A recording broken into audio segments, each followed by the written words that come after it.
want you to close your eyes, okay? And then just picture yourself working as a technician again. You're a nurse now, but I want you to close your eyes, picture yourself working as a technician, okay?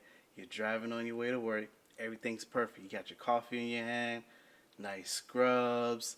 Everything's perfect. You finally get to work. You go to stick the patient, and you hear them say, You get your fucking hands off me. no matter how long you've been doing dialysis, you could have been doing dialysis or working as a dialysis technician, and even a nurse. You could have been doing it for what? 20, 15, 10, how many years? You're always going to get a patient that tells you what? How long you been doing this for? Exactly. You'll get all those questions, especially if you're new. So this is mostly for the new people. If you are firstly, if this is your first time working as a technician and you've been coming across patients that don't want you to stick them, here's some tips that might help you out. Mike, tip number 1, don't take it personal. Okay, do not take everything personal. If they don't want you to stick them, again, don't take it personal. Just put yourself in their shoes. You got to look at it. Especially if you're new, it's the first time they see you there. To be honest, to be frank, they don't know you. You don't know them. They're not about to let you put a needle in your arm, in their arm, because they don't know you. And you never know what experience that patient has had before you got there. So maybe they did have faith in somebody. They did allow someone to stick them that never stuck them before. And maybe that person was very brand new. They were having a very bad day. And that person was just a casualty of their sticking that day. And so now their faith has gone out the window. They only want the expert cannulator to touch their arm, and that's it. It's all about building a relationship and helping them feel more comfortable with you. And eventually they'll let their guard down and they will let you stick them. Picture yourself in their shoes. Think of it as going to like a barbershop or a hair salon, and you get there and the person that you usually go to is not there. You might not let anybody else touch your hair, right? Or work on your wig or do your nails because the person that you go to isn't there. So if they tell you no, again, don't take it personal. I know that's me all the way. You ain't touching me. Next tip. No stick does not mean no work. Just because you have a patient that doesn't want you to stick them doesn't mean that you're not going to still take care of that patient. You still have stuff to do. You still have your pod to run. Okay, if they come in and you know, okay, they're not going to let you stick them, you can still take their blood pressure, take the other vitals. You can still listen for the bruit and thrill, look at the access. And if you know that you're going to have another teammate to come by and help you out, be a good teammate. You can still clean that access and then have the iodine. If you're at a clinic, that's your policy and procedure, you have the iodine on there already dried up and ready to go for that technician that comes and help you out. And unless you're learning how to cannulate that access, and let's say it's your very first time watching this patient get stuck or whatever, yeah, stick around and watch how that person cannulates them. But if this person is a frequent flyer and they just do not ever want you to stick them, go to the other person's pod that's helping you, because they still have stuff that needs to get done. And so now they're going to run a little bit behind because they're not in their pod, they're in your pod. And if you got 2 people in one pod and nobody in the other pod, then that pod gets slowed down extremely. So be mindful of that. There's always something to do, especially during turnover. Of course. I mean, if you got a patient that comes stick your patient, I'm expecting you to help me out in my pod at least. You know, bring some people in, or if you came to me mid setting up the machine, I'm expecting you to take over and finish setting up my machine, right? Not only like when I was teching, and I still do tech. I was teching last Friday because we were short. You be teching? Oh, you still got your skills? I got them, boom. But when I'm teching and like, let's say I have somebody come over and stick, or so I need or they need me to come over and stick, I'm looking at you. Can I help you? Okay, can you go on my pod and can you do A, B, C, D, E, F, G while I'm here? Thank you. Tip number 3, have some confidence. And if you don't have some confidence, fake it till you make it at least. Fake it till you make it could go bad or it could go good. Yeah, it could. Hopefully, if you do fake it till you make it, hopefully it goes good for you. But back to that analogy of, going to the barbershop or going to the hair salon. Like, you want somebody that's confident in their work, or at least shows some confidence, And especially let's say that patient does allow you to stick them, right? The first words out your mouth, it shouldn't be, well, I don't know if I can get it. No, it should be, okay. I mean, don't overhype yourself. Oh, I'm about to get this and you don't get it. But you should seem solid and confident and not shaking with the needle and trying to get it. Shaking with the needle? Yeah. Yeah, you gotta be somewhat confident. Don't be overly confident, because that's when you forget like your key skills, and the main things that you need to do. Like little things like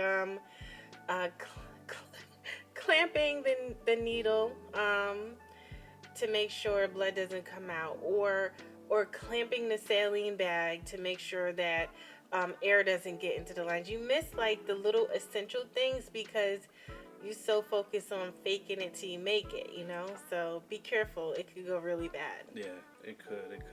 But again, just be confident. If you're not confident in sticking, you should be confident in either setting up the machine. You should be confident in calculating the patient's goal. Should be confident in some other areas, and it can leak into. Here's a real simple one. You should be really confident in getting to work early. Yeah, get to work on time. No, not on time, early. Early. Because if you get on time, it's kind of late, right? You could fall behind. Yeah, and then actually too, that'll help you out. With running your pod, and it'll probably help you out with sticking patients too, because you'll have everything ready. You won't be so overwhelmed. Mm-hmm. Okay, machines will be set up and everything. And what if a machine doesn't pass tests and it just keeps failing? And you got to replace that machine, and that takes a good extra 8 to 10 minutes. Yeah, if you're fast. That's true. So let's revamp tip number 3: be confident and be on time. Tip number 4. This might be our last one. Remember, the patients are always watching. Mm-hmm. So, meaning that if you finally get a chance to stick a patient, right? And you infiltrate, oh my God.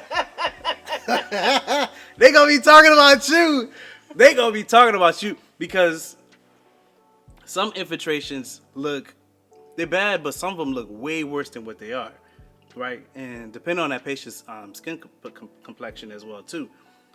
Just picture you infiltrate somebody, their whole arm turns black and blue, and in the next treatment, that person's sitting in the lobby, right? And everybody else see that person arm black and blue. What you think that patient gonna say? Oh, the other patient's gonna say, "Oh, who stuck you? Who stuck you? Nigga stuck you? Oh, she ain't sticking me today. Not today." So, right? Am I right or am I wrong? You're right. They will drag you through the mud. Yep.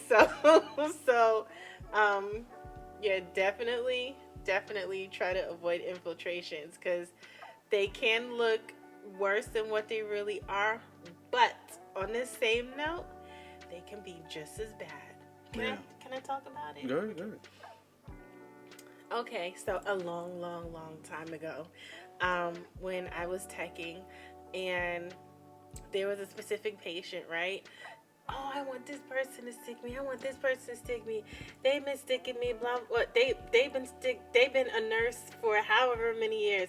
Wouldn't let any tech touch their arm. I'm not gonna specify exactly who this person was.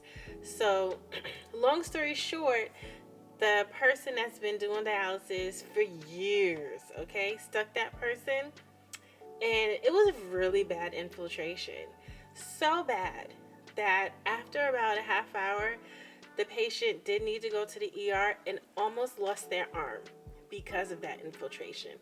So, It is very important to take all the necessary steps that you're supposed to take in order to provide a safe cannulation to that patient. One step that you can do, well, one thing that you can use is syringes.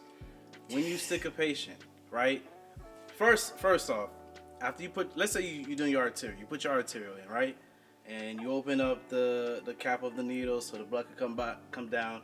If that blood not shooting down, then you know, okay, the needle's not sitting there right. If it's going It's sluggish, needle's not sitting in right? Same thing with the venous. Now, even though it comes down, it's still good to use empty syringes, make sure it's pulling back and forth correctly. Because if it doesn't pull with the syringe, what you think it's going to do on the machine? It ain't going to work with the machine, It's not going to work on the machine. Then now you have to put the lines back together, put it through recirculation, try to fix that needle. You got all that tape on there already. There's some techs that like putting a lot of tape on their needles. But you have all that hassle that you have to deal with and you could avoid all that just by checking it with a syringe. Whenever anybody asks me, hey, can you help me with this, with this stick?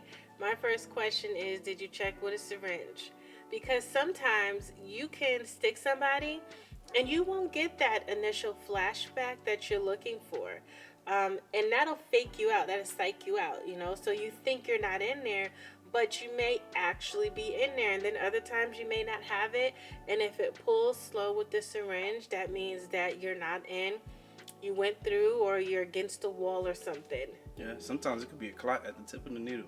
Yeah. And then you think you wasn't in there, and then next thing you know, you go into digging, you sewing inside that person's arm. So, yeah, so definitely remember that they are always watching, so try to not have any infiltrations and use those steps to help you not have any infiltrations, okay?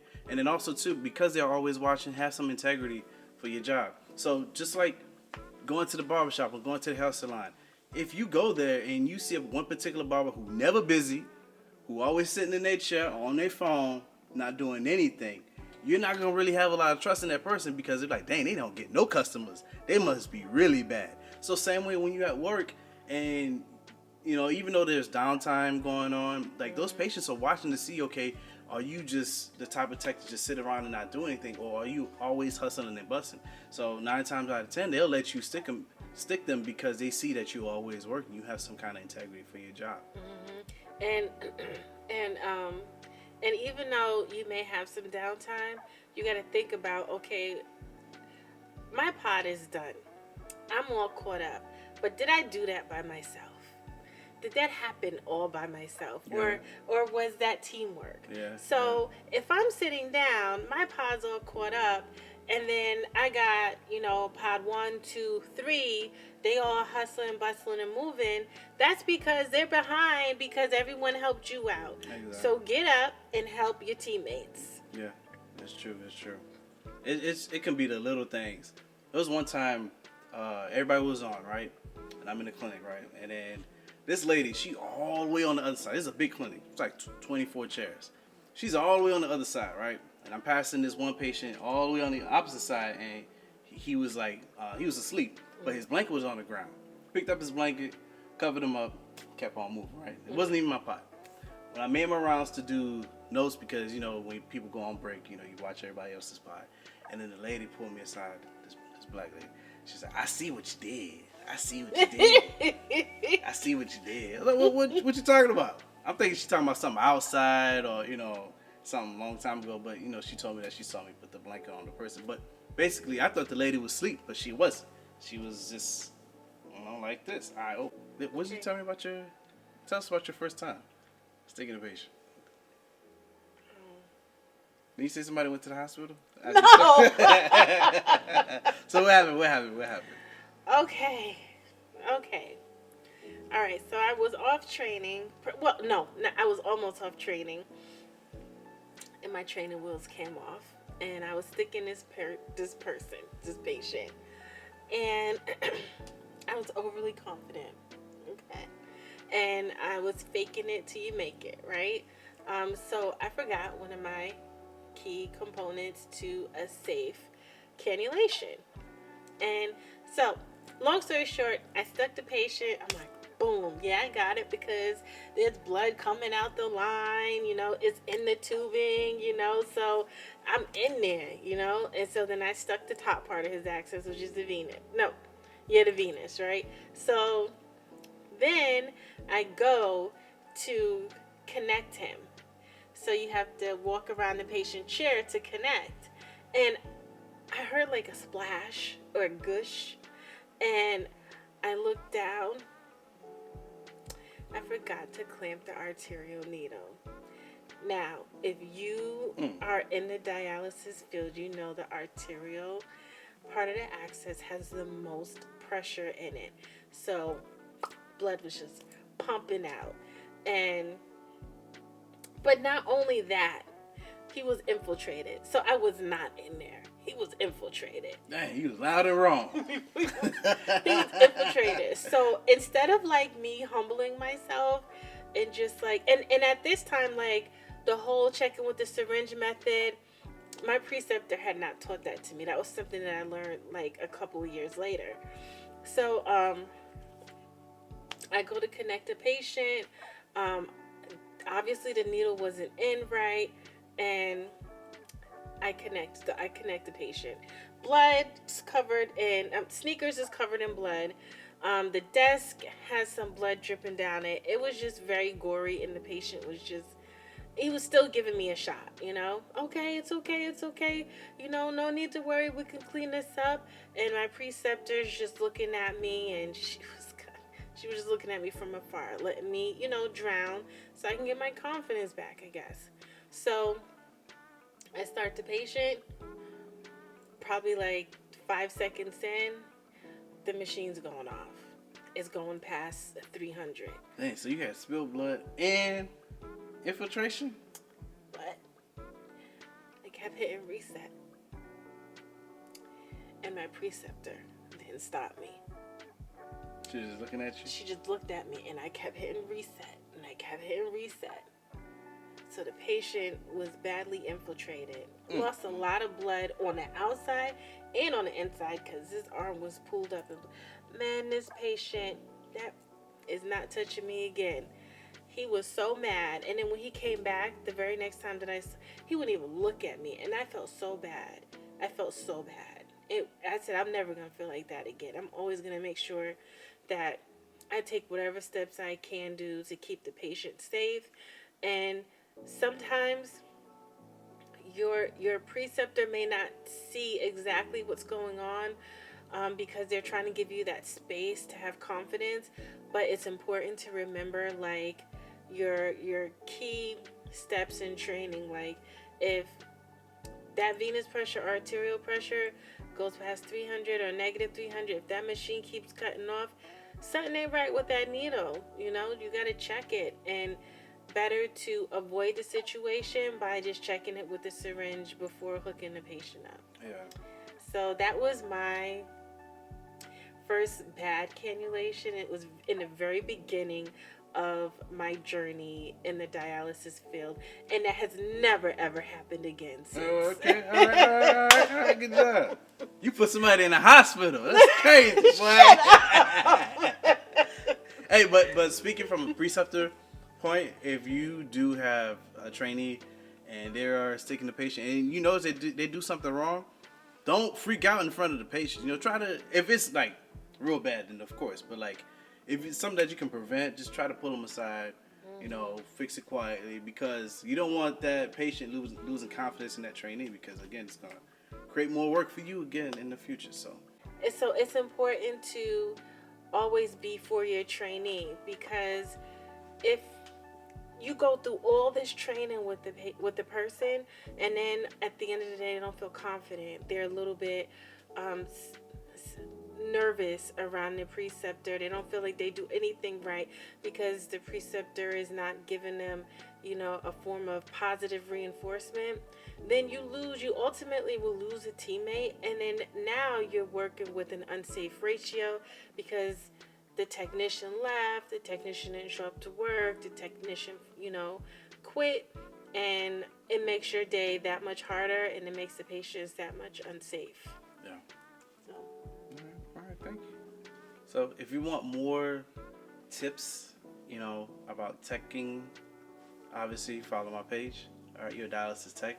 But if you want some tips about dialysis nursing, you can follow Your Dialysis Nurse on TikTok and on YouTube. All right, thank you for watching, guys. Y'all take care.